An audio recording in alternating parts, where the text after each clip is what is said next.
Video کو like کر کے آگے شیئر ضرور کر دینا۔ بھاری ہوگی لیکن ایک مرتبہ چلو تو صحیح۔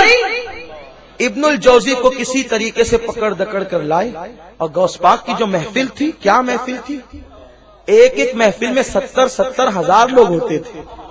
پہلے والا جو سنتا تھا آخری والا بھی وہی سنتا تھا، ویسے ہی سنتا تھا۔ اور ان کی محفل کی شان یہ تھی، بہجت الاسرار میں لکھا ہے کہ رسول اللہ ان کی محفل میں ان کا خطاب سننے کے لیے تشریف لاتے۔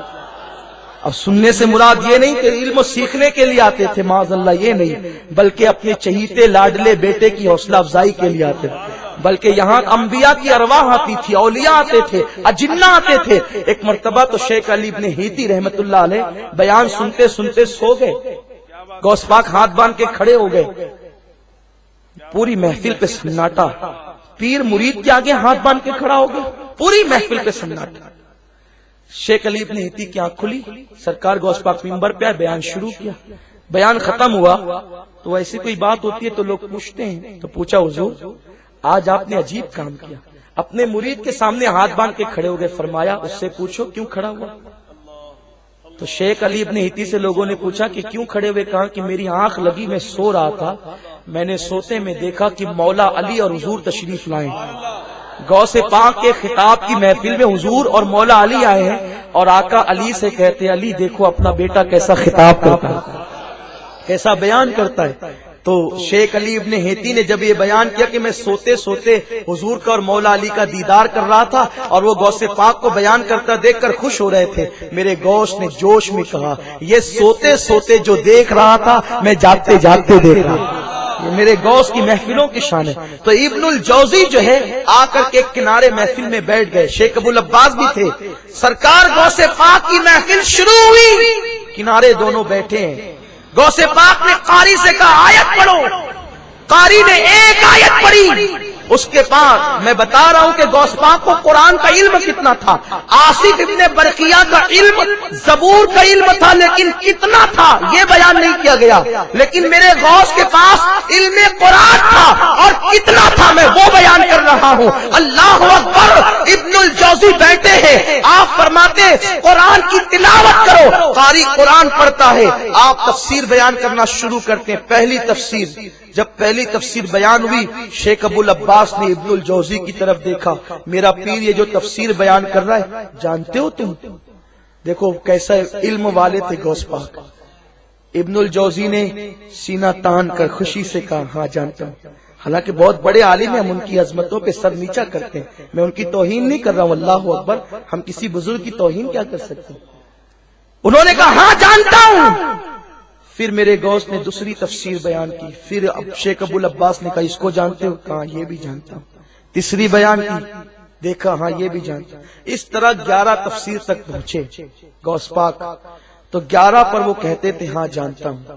اب 11 تفسیر ایک آیت کی، جس کو معلوم ہو کتنا بڑا عالم ہوگا، لیکن میرے غوث نے 11 کے بعد 12ویں شروع کی۔ شیخ ابو العباس نے دیکھا یہ جانتے ہو؟ ابن الجوزی کی گردن جھک گئی، خاموش، نہیں جانتے۔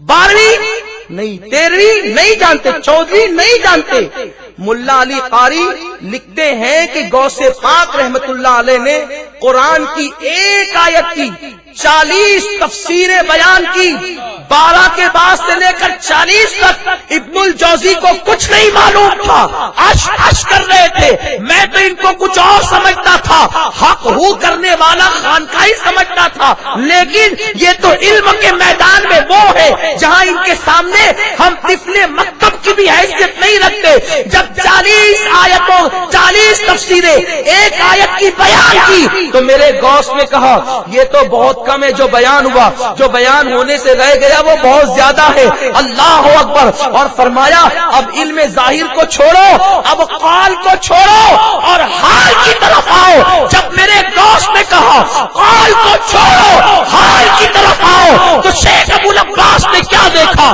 ابن الجوزی نے کیا دیکھا؟ لوگ کھڑے ہو گئے، چیخے مارنے لگے، کپڑے پھاڑنے لگے، کوئی انتقال کر گیا، یہ ہنگامہ ہو گیا، چیخے لوگوں کی نکل گئی، وہ تاثیر تھی۔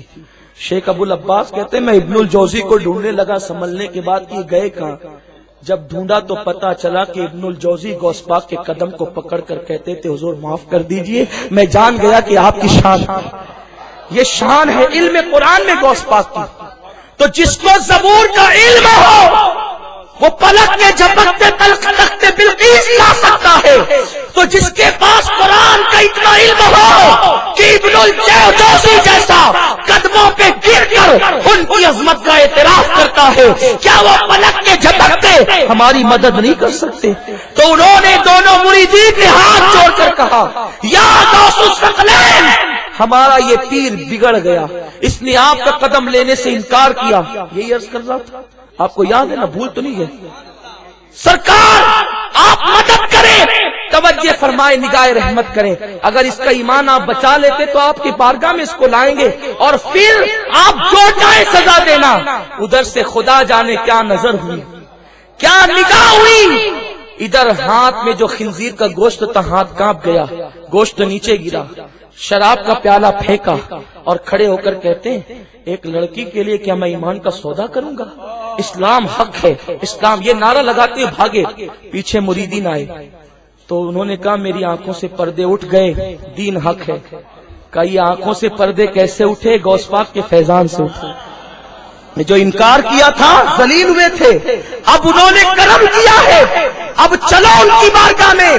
فرماتے ہیں نہیں، ایسے نہیں چلوں گا، میرے پیروں میں بیڑیاں ڈال دو، ہاتھوں میں ہتکڑیاں ڈال دو، منہ کو کالا کر دو اور ان کی بارگاہ میں لے کر چلو۔ جب اس شان سے لے کر کے گئے ہیں ان کو، میرے غوث طلبہ کو پڑھا رہے تھے، دیکھا کریم ابن کریم ہے، آل نبی ہیں، رحم دل ہیں، دیکھ کر کے مسکرا کر کہتے ارے کیا حال بنا رکھا ہے، جا اللہ تجھے معاف کرے۔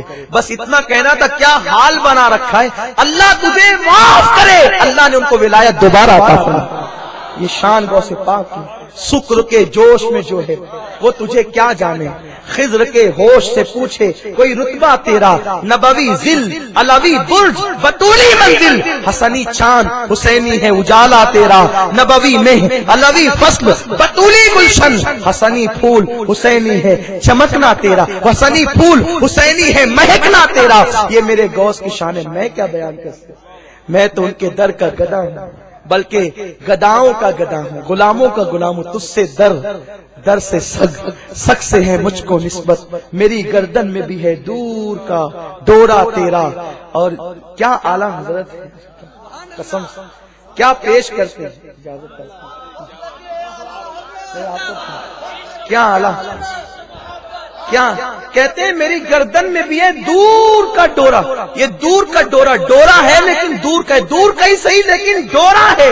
تو پھر کہتے ہیں کیا نظر ہے اس نشانی کے جو سگے نہیں مارے۔ دیکھو محلے میں کتے دو قسم کے ہوتے ہیں، محلے میں کتے، یہ مثال بیان کروں آپ سمجھیں، محلے میں کتے دو قسم کے ہوتے ہیں، ایک جس کے گلے میں پٹا ہوتا ہے، پٹا ہوتا ہے تو آدمی سمجھ جاتا ہے کہ اس کو ہاتھ نہیں لگانا ہے، یہ اس کا کوئی مالک ہے، اس کو ہاتھ لگائے مارے پیٹے تو ہوگا یہ کہ اس کا مالک آ کے جھگڑا کرے گا۔ اب مالک میں کوئی مزدور بھی ہو سکتا ہے، کوئی سیٹ بھی ہو سکتا ہے، کوئی وزیر بھی ہو سکتا ہے، بہرحال اس کا کوئی نہ کوئی مالک ہے، یہی ہوتا ہے۔ ایک وہ کتا ہوتا ہے جس کی گردن میں کوئی پٹا نہیں ہوتا، یعنی اس کو بوجھ محسوس، اس کو بوجھ نہیں اچھا لگتا، تو اس کو لوگ کہتے ہیں یہ آوارہ کتا ہے۔ یعنی میں کسی کی جو ہے وہ توہین نہیں کر رہا ہوں، میں شعر کی جو ہے وہ آپ کے سامنے تشریح کر رہا ہوں، آپ اس کو سمجھیں۔